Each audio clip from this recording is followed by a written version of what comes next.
Loïc Damiani, bonjour. Bonjour. Alors nous sommes dans la cour de l'école Jules Ferry à Fontenay-sous-Bois, un lieu hautement symbolique pour parler de Thomas Hellec, à qui nous allons rendre hommage. Alors justement, qui était Thomas Hellec? Alors Thomas Hellec était un garçon qui a fait sa scolarité primaire à Fontenay-sous-Bois et qui ensuite, pendant l'occupation, a été dans le groupe des résistants des FTP-MOI, dans le groupe de l'Affiche Rouge, le groupe Manouchian. Il a été arrêté en novembre 1943 avec ses camarades, il a été jugé et ensuite il a été fusillé au Mont-Valérien en février 1944. Alors Loïc, si nous lui rendons hommage ici à Fontenay, c'est qu'il y a un lien avec notre ville. Quel est le lien? Racontez-nous son histoire. Alors la famille Hellec a choisi de quitter la Hongrie dans les années au début de 1930 avec la volonté de venir en France.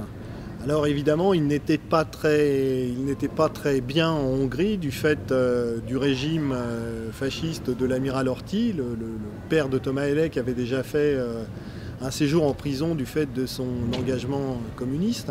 Mais c'est surtout pour donner un avenir et une éducation, la meilleure éducation possible à leurs enfants, que la famille Hellec a décidé de venir en France. Quand ils sont arrivés en 1930, ils avaient 2 enfants, Thomas et sa petite sœur Marthe. Et l'année 1930, après avoir passé quelques semaines à Paris, ils se sont installés à Fontenay-sous-Bois dans un immeuble de la rue d'Alérac. Alors lorsque la famille Hellec est arrivée à Fontenay, bien, les enfants ont été inscrits pour Marthe à la crèche municipale et puis pour Thomas à l'école Élisa Le Sourd où il a passé 6 mois. Il a passé 6 mois d'ailleurs complètement muré dans le silence. Il ne parlait pas français, il ne parlait que le hongrois d'un enfant de 5 ans. Et les débuts ont été extrêmement difficiles. Et puis au mois de janvier 1931, il a intégré l'école Jules Ferry et là a commencé à parler avec ses camarades de classe. D'ailleurs, la première fois que sa mère l'a entendu parler, c'était dans la rue d'Alérac devant leur maison où il jouait aux gendarmes et aux voleurs avec ses camarades et où il disait haut les mains. Et puis il a bien réussi sa scolarité puisque dès 1932 il a reçu un prix pour le français, un prix d'excellence. Il lisait, il s'intéressait beaucoup et il lisait beaucoup, nous dit-on. Alors la situation de la famille était très difficile. C'était une famille immigrée comme beaucoup d'autres à Fontenay à cette époque.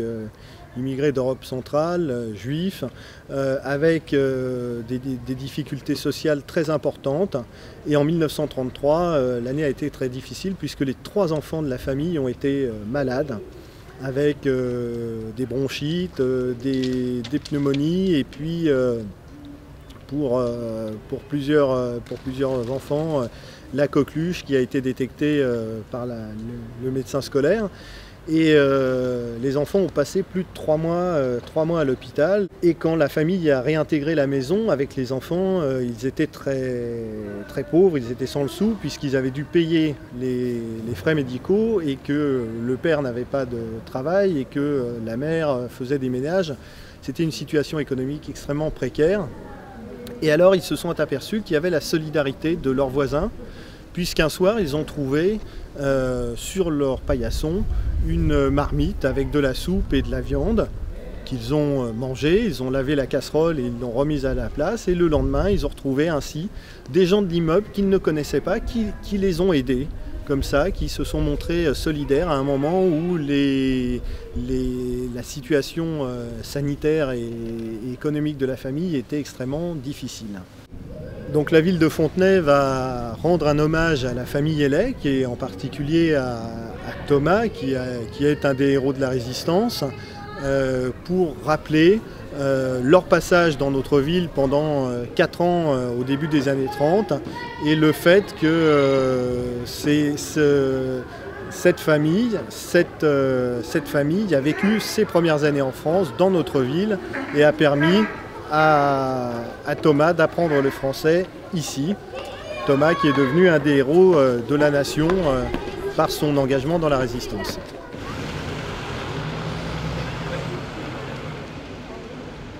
Nous allons maintenant dévoiler la plaque. Monsieur le maire, avec la famille, monsieur Arsène Chakarian. Bravo.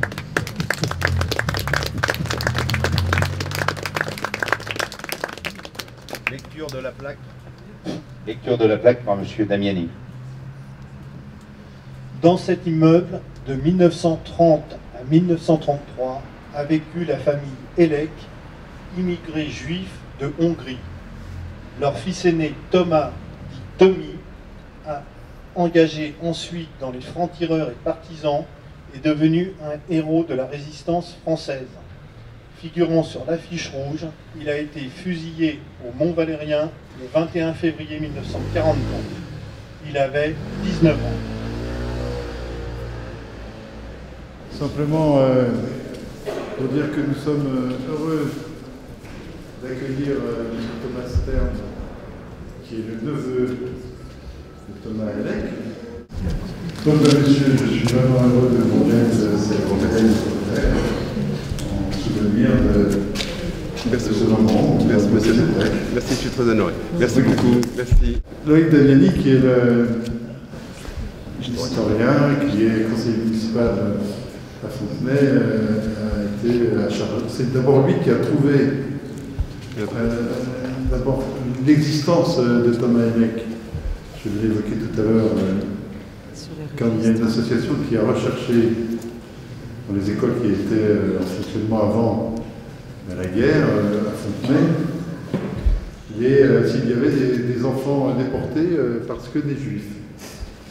Et nous en avons trouvé 7, 8, un peu plus. Oui, une quinzaine, oui, parce qu'on en a retrouvé après, qui n'étaient plus dans 3 écoles, 4, l'école Michelet, Jules Ferry et Titanduri, dans 3. Enfin, une professeure, parce qu'il y a aussi des maternelles. Et c'est en consultant les listings de cette époque, les cahiers du directeur, nous avons trouvé que Loïc a retrouvé Thomas Elek, et on a fait un rapport. Et donc nous avons recherché s'il y avait des membres de la famille, et nous sommes heureux de vous accueillir. Merci monsieur. Merci à vous, je suis très honoré, merci beaucoup. Thomas Stern, bonsoir. Bonsoir. Vous êtes le neveu de Thomas Elek. Absolument, je suis son neveu, oui, exactement. Quel est votre sentiment après l'inauguration de cette plaque? Écoutez, je suis extrêmement touché.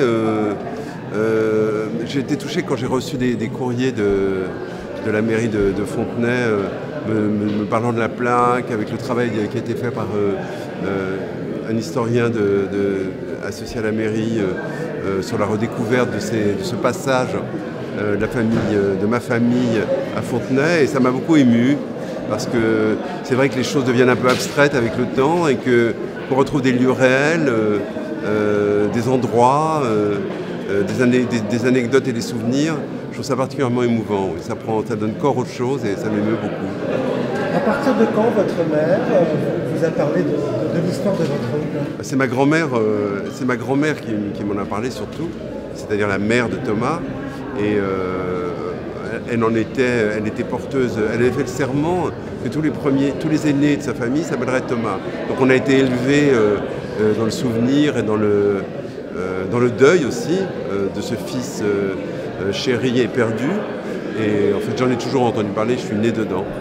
Je trouve qu'il faut... le message c'est que la lucidité et le courage, ça va ensemble, et que Thomas, qui était extrêmement courageux, parce qu'il était courageux, parce qu'il avait pris position et parce qu'il avait choisi son combat, savait ce qui était en train de se passer et savait où il en était. Et comment dirais-je, la leçon qui devrait passer, c'est la lucidité et le courage, c'est les deux faces de la même vertu. Il ne faut jamais l'oublier. Je suis contente d'avoir assisté à ça. Je suis contente que la mémoire de Thomas Elek soit soit présente et que les gens lui rendent hommage. C'était l'oncle de mon mari, Thomas Stern. Et Thomas vient d'écrire un très beau livre sur son oncle, sur Thomas Helek. Je suis contente qu'il ne soit pas le seul, que sa famille ne soit pas la seule entité à penser encore à Thomas Helek et à ce qu'ont fait ces garçons de l'affiche rouge. Je suis amie aussi avec le président du Secours populaire. Et Julien, le président du Secours populaire, a partagé sa geôle avec les gens de l'affiche rouge. Et il m'a dit plusieurs fois que c'était leur courage et leur volonté de lutter contre les nazis qui avaient forgé sa vie à lui. Je crois que ce qu'il ne faut pas oublier, c'est que quand il faut se lever, se réveiller, lutter contre l'oppression, ce sont toujours les gamins qui y vont. Vous savez, les gamins qui reprochent tellement de ne pas lire, de ne pas être comme il faut, de ne pas faire ce qu'il faut comme il faut, et bien souvent ce sont ces gens-là justement, ces gens très jeunes qui sont les premiers à se battre pour la liberté. Et je crois que nous les adultes, on doit prendre des leçons de la jeunesse. Les gens qui se sont révoltés contre l'oppresseur pendant la guerre, c'était des gens jeunes, tout jeunes, pour qui la liberté avait plus de sens que la vie. Et j'ai beaucoup d'admiration pour eux. Arsène Chakarian, bonsoir. Bonsoir. Tout comme Thomas Helek, vous faisiez partie du groupe Manouchian. Comment avez-vous vécu l'inauguration de cette plaque ? Dans ma vie, j'ai jamais pleuré, mais il n'était pas loin que je pleure. Parce que ça me rappelle quand même ce garçon-là, que j'étais avec lui. J'étais avec lui surtout une fois pendant... J'ai fait pour un déraillement de train. Alors je l'ai connu très très bien. Je l'ai vu peut-être 2 fois, pas plus, parce que mon travail n'était pas avec les dérailleurs. Mais pour une fois, je suis allé comme garde-corps un peu pendant qu'eux ils déboulonnaient les boulons des rails. Voilà. Quand justement avez-vous connu Thomas Helek ? Thomas Helek, je l'ai connu en 1943, c'était au mois d'août. On combattait déjà ensemble, mais lui, il travaillait surtout à partir de 1er juin 1943. Il n'était plus dans des groupes de combattants comme il était avant, mais il était plutôt dans les groupes de dérailleurs, du groupe Manouchian on appelle, mais enfin c'était en général groupe Manouchian, mais en vérité on ne disait pas groupe Manouchian, c'était la première armée secrète. Presque 30% de nos commandos, c'était d'origine juive. Ils étaient tous très fragilisés parce que leurs parents, tout ça, ils étaient déportés. Bon. Mais il y avait aussi des Espagnols, des Italiens, des Arméniens, etc. Mais on ne savait même pas qu'ils étaient juifs et ils ne savaient pas que j'étais arménien. Vous voyez, c'est quelque chose de très militaire. Très militaire. Voilà. Ils ont combattu en 6 mois de temps, dans Paris, en 6 mois de temps. 115 attaques contre les formations allemandes. C'est inimaginable. Jamais en Europe, dans les capitales occupées, n'a eu autant de dégâts contre l'armée allemande que la première armée secrète qui était créée par Jean Moulin d'ailleurs. Voilà. Il y a des gens qui vont s'étonner pourquoi Jean Moulin et tout ça, FTP et MOI. Nous n'étions pas FTP et MOI, nous étions première armée secrète. C'est la première essai. C'était Jean Moulin qui l'a organisé ça, avec les services secrets anglais et français, avec l'accord du Parti communiste, du Parti socialiste et tous les partis politiques. Ils ont signé, ils ont dit une seule armée. Une seule armée. Cette première armée secrète s'était fait justement, et on a combattu, mais alors, vous savez, c'était acharné. Chaque jour, il y avait des dames mortes. Chaque jour, il y avait un train qui déraillait. Chaque jour, il y a un général qui tombait. D'abord, quand mes camarades ils ont été arrêtés, mais on savait déjà qu'on était suivis, alors on essayait de se cacher. Voilà. Dans les métros, il y avait des affiches rouges comme ça, large de 1,50 m et d'auteur 1 m. Il y en avait partout. Et puis ces affiches-là, un peu plus grandes d'ailleurs, c'est à peu près le cadre, c'était plus grand, sur tous les murs de Paris, mais toute la France. Ensuite, il y avait aussi d'autres affiches qu'on jetait par avion, qui étaient plus petits, dans les villes et villages. Moi, ça me fait... Je suis un peu bouleversé quand même, parce que ça m'a fait plaisir vraiment, et puis je vois quand même qu'un des neveux est là. Les enfants, aimez votre pays, sans oublier bien sûr votre pays de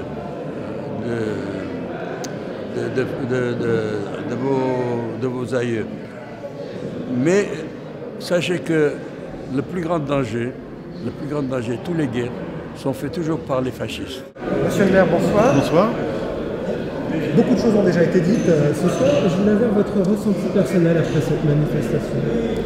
Je suis évidemment très ému parce que Thomas Heilec est un héros de la résistance et je trouve que poser cette plaque aujourd'hui, à un moment où on voit quand même dans la société française se développer ou quand même s'exprimer des idées racistes, parfois antisémites, le fait d'honorer quelqu'un de la fiche rouge est éminemment important. Parce que Thomas Heilec est donc hongrois, immigré en France, juif, et héros de la résistance. Et il meurt pour la France. Et donc je trouve fusillé, je trouve que c'est symbolique du rôle qu'ont joué dans cette période des étrangers pour notre pays, qui est d'ailleurs devenu, pour ainsi dire, le l'autre, le leur.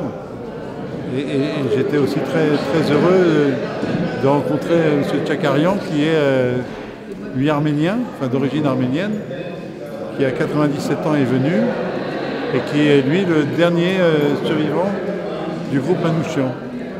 Donc je suis très ému de cette soirée. Un élément symbolique également pour la ville de Fontenay-sous-Bois, c'est que Thomas Heilec a appris le français à Fontenay. Oui, tout à fait. Il a effectivement été à l'école maternelle à Fontenay, l'école Élise Alessou. Et d'après ce que l'on sait, il ne parlait pas français quand il est arrivé. Évidemment, s'il est arrivé, je crois, en 29, il est allé à l'école en 30. 1930. Et donc, ce qu'on m'a dit, c'est que pendant plusieurs mois, il ne parlait pas. Et évidemment, comme tous les enfants, il a appris très rapidement le français. Et à l'école primaire, l'année d'après, il parlait couramment français. Donc, il a été totalement intégré dans la vie du pays à l'époque. Et il est mort à 19 ans. Donc, c'est évidemment, je trouve, très émouvant que ce jeune immigré donne sa vie pour la France à 19 ans. Alors il y en a eu beaucoup, mais voilà, un moment où c'est bien de le dire. Voilà, et puis, il y avait quand même beaucoup de monde à cette cérémonie. Et il y aura maintenant une plaque dans le quartier qui rappellera cet épisode de notre ville, ça fait partie de l'histoire de notre ville et de la résistance.